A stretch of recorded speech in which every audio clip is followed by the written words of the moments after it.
And you are an author yourself. You're currently working on short story anthology called The Turquoise Dreams. How is that project going? It's amazing. We actually published. I'm officially a published author. Wow, Yes, so the book congratulations. is out. Thank you Congratulations. so much. Good. It came at the right time. I think it's because I've always been writing. There's a book that I started writing in November 2017 when all that drama happened in our country.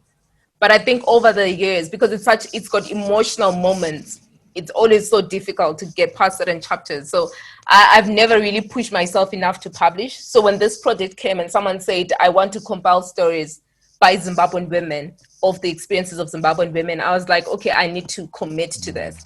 So I wrote 3 books in that book and it was published. So it's, yeah, What's the exciting. book called? What's the book called? Turquoise Streams. That's your book. Okay, Yes. Turquoise Streams.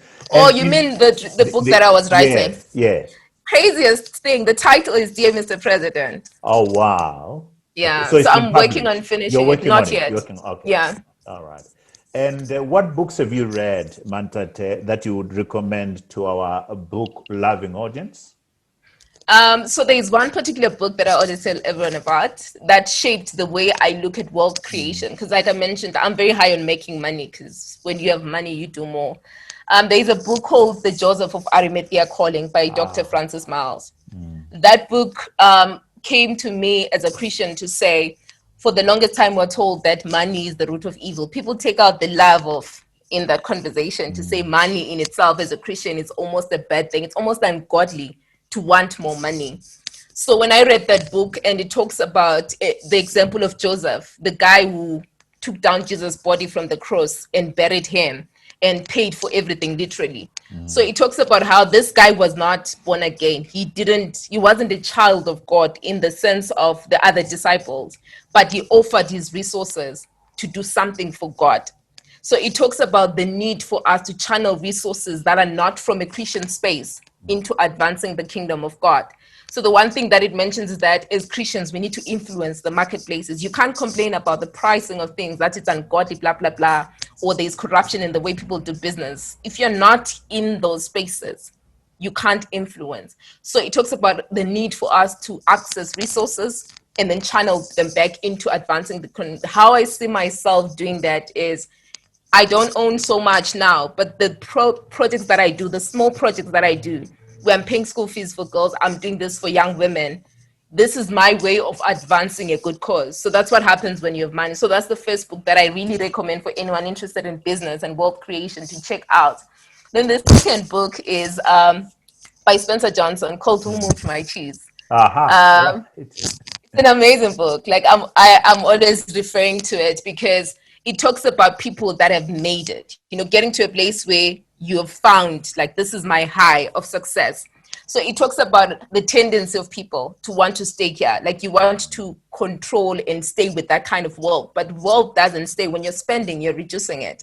So it talks about the need for people to be aware of the change that's happening around their success. It might be reducing, there might be opportunities for more. So being able to open up to that. So that book talks about different characters. And one of the things that someone says about it is that we all have elements of one character.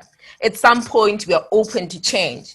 At some point, we recognize change, but don't do anything about it. At some point, we step out and we do it. So you need to consistently ask yourself, if I want to get out of here, or if I want to stay in a place of high, how do I do that? And the last book that I definitely recommend, especially for people that are working in the civil society space, is it's called There Is No Failure in Peacework.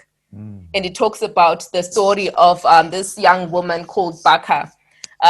So it's ideally centered around conflict resolution and peace building. One of the things I'm very passionate about, the reason why potentially I'm even pursuing psychology, is because I want to understand how people move away from trauma. When you look at trauma in the sense of the genocide in Rwanda, trauma in the sense of, the young women in Nigeria that were kidnapped from school, literally have no future unless something happens. If you look at Kukuraundi in Zimbabwe, if you look at the rape experience that I spoke about. So it talks about a young woman who was very passionate about building peace, building communities, including those perpetrators, including the victims, and being able to secure justice for people. So it's something that I'm enjoying. I read it a lot because it kind of motivates me to not just, continue hoping that Zimbabwe will one day not have a lot of this tribal connotation that hangs over our heads, but looking at Africa as a continent to say, how do we build solidarity in our different communities? So those are the 3 books that are really high in my list.